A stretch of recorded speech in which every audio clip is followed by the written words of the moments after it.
October 17, 1929, 6:23 a.m., Staten Island, New York. Police officer James McGuire was doing his morning patrol on Highland Boulevard when he saw what looked like a pile of bloody rags in a roadside ditch. He almost kept driving. Almost. But something made him stop. He walked closer. The smell hit him first. Blood, dirt, death. Then he saw it wasn't rags at all. It was a body. Face beaten beyond recognition. Throat slashed ear to ear. Covered in stab wounds. 50 stab wounds, he'd count later.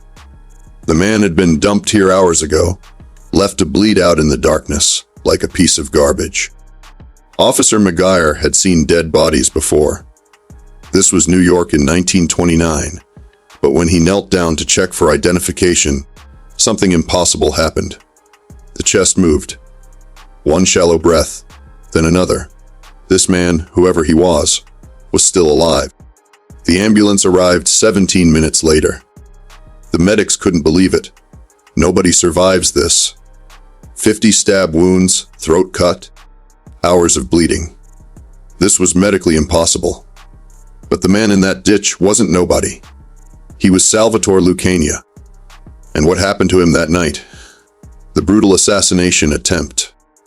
The impossible survival would give him a new name that would echo through history. Lucky Luciano. And the men who tried to kill him. They'd learn that some people are harder to kill than others. To understand why someone tried to murder Salvatore Lucania with such brutal efficiency, you need to understand the war that was tearing New York's underworld apart in 1929. The Castellammarese War. Old World versus New World. Sicilian tradition versus American innovation. On one side stood Joe, the boss, Mafia, and his ally Salvatore Maranzano. Old guard bosses who believed in the Sicilian way. One boss rules, everyone else obeys. You're either Sicilian or you're the enemy. On the other side, a new generation. Salvatore Lucania, Meyer Lansky, Bugsy Siegel, Frank Costello. Young men who saw organized crime not as a blood feud, but as a business. They didn't care if you were Italian, Jewish, or Irish. If you were smart and you could make money, you were in. Salvatore Lucania, Sal to his friends, was 32 years old in 1929. Born in Sicily, raised on the Lower East Side. He'd been arrested twice, served time once, and built a reputation as someone who was smart, strategic, and absolutely fearless. But more than that, Sal had vision. He'd been meeting with Meyer Lansky for months, planning something revolutionary. A commission. 5 families. Equal votes. Disputes settled through discussion instead of bullets. Democracy for gangsters. It was brilliant. It was modern. It was everything the old guard hated. Salvatore Maranzano hated it most of all. Maranzano was 43 years old, Sicilian-born, barely spoke English. He'd studied to be a priest before turning to crime. He saw himself as a cheeser, building an empire the Roman way, through conquest and absolute authority. And Salvatore Lucania. To Maranzano, Sal was a threat. A young upstart with dangerous ideas who refused to show proper respect to his elders. By October 1929, both bosses had decided Salvatore Lucania had to go. What nobody knew, what would only become clear later, was that both bosses had ordered the same hit at the same time. Both sent men to kill Sal on October 16, 1929. The men who got to him first were Maranzano's, October 16, 1929, 10:47 p.m. Lower East Side, Manhattan. Sal walked out of a meeting with Meyer Lansky. They'd been discussing their next move, how to convince the other young bosses that the commission idea could work. A black Packard pulled up to the curb. "Monsieur, Maranzano wants to see you." Sal recognized the driver, one of Maranzano's collectors. But Maranzano hadn't scheduled a meeting. And the 3 other men in the car, all staring at him with dead eyes, weren't there for conversation. Sal's hand moved toward his waistband, but one of them was already out of the car, gun drawn. "Get in." Now, Meyer Lansky, still in the doorway behind him, started forward. Sal shook his head slightly. "Don't. If they wanted him dead right here on the street, he'd already be dead." This was something else. He got in the car. The Packard pulled away from the curb, heading not toward Maranzano's office in the Bronx, but toward the Manhattan Bridge, toward Brooklyn, then Staten Island. "Where are we going?" Sal asked calmly. Nobody answered. That's when Sal knew for certain. This wasn't a meeting.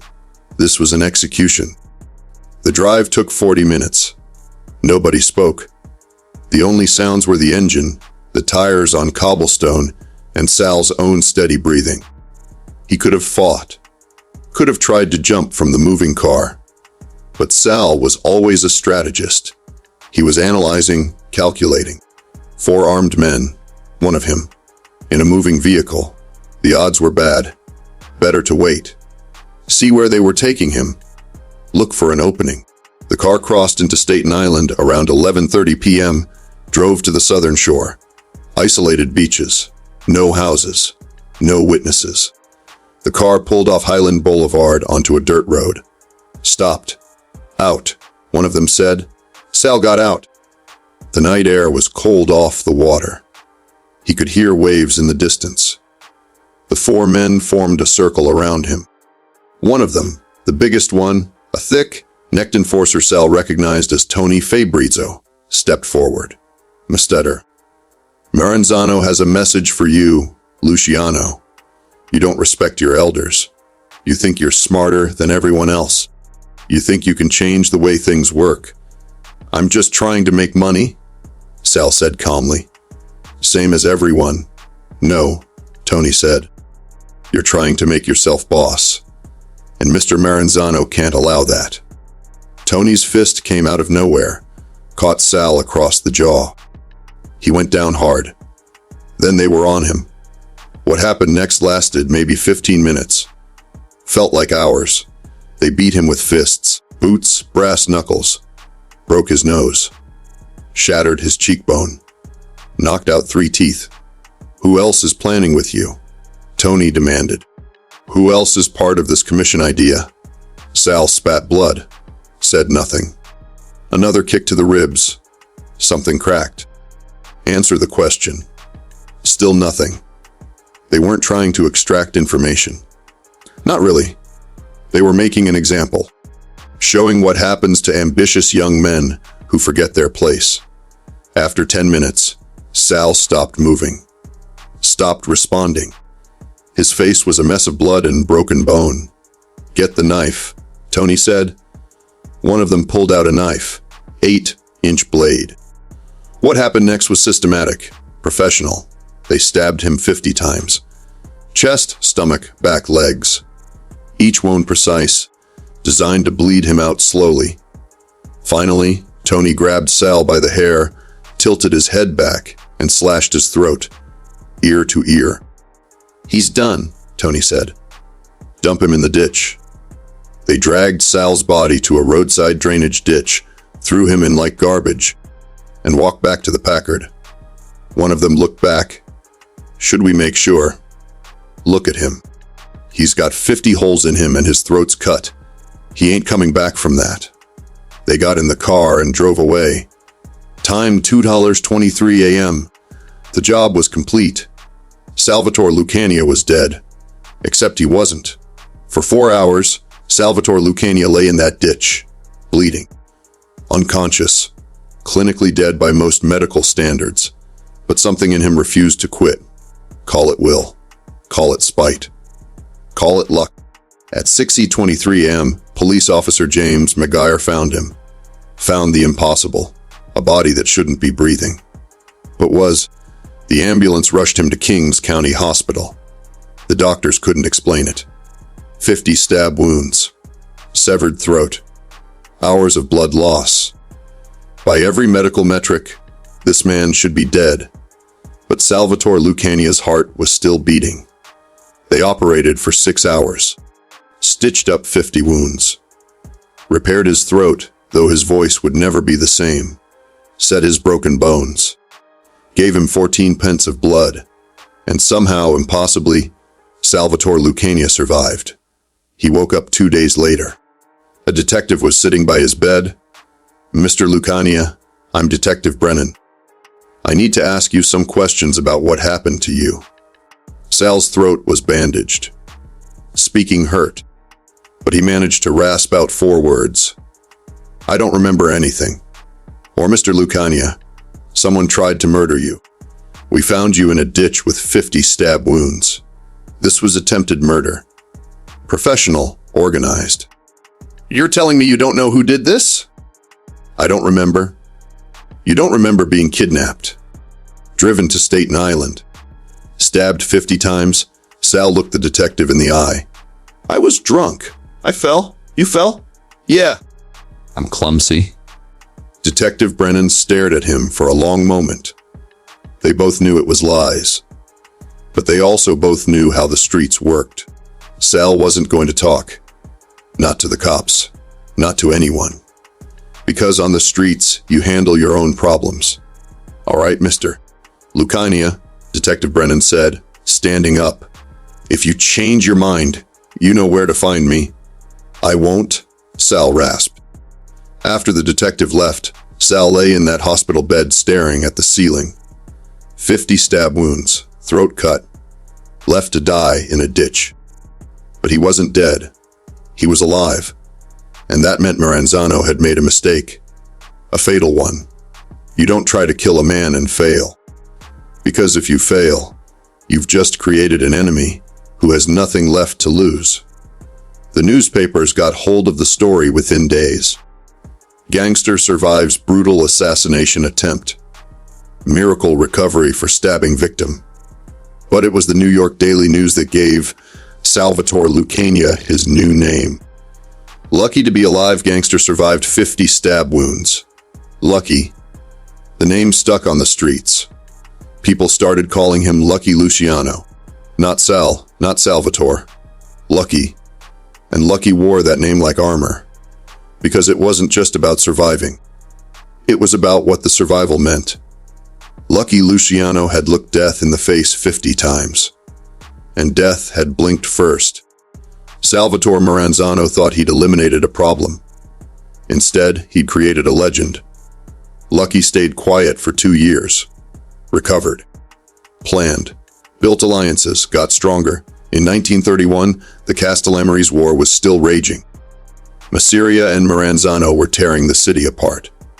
Lucky made a decision. He was done with the old ways. Done with old men fighting wars that started in Sicily before he was born. April 15, 1931. Lucky invited Joe Mafia to lunch at Nuova Villa Tamaro restaurant in Coney Island. During dessert, Lucky excused himself to go to the bathroom. While he was gone, 4 gunmen walked in and shot Mafia to death.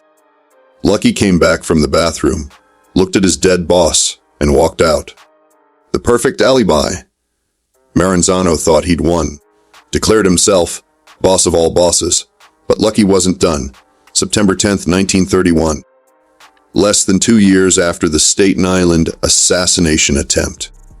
4 men dressed as police officers walked into Maranzano's office in the Eagle Building Trust Company. They shot Maranzano 6 times and stabbed him 4 times.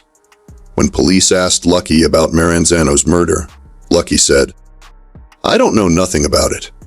Same words he'd used in the hospital 2 years earlier.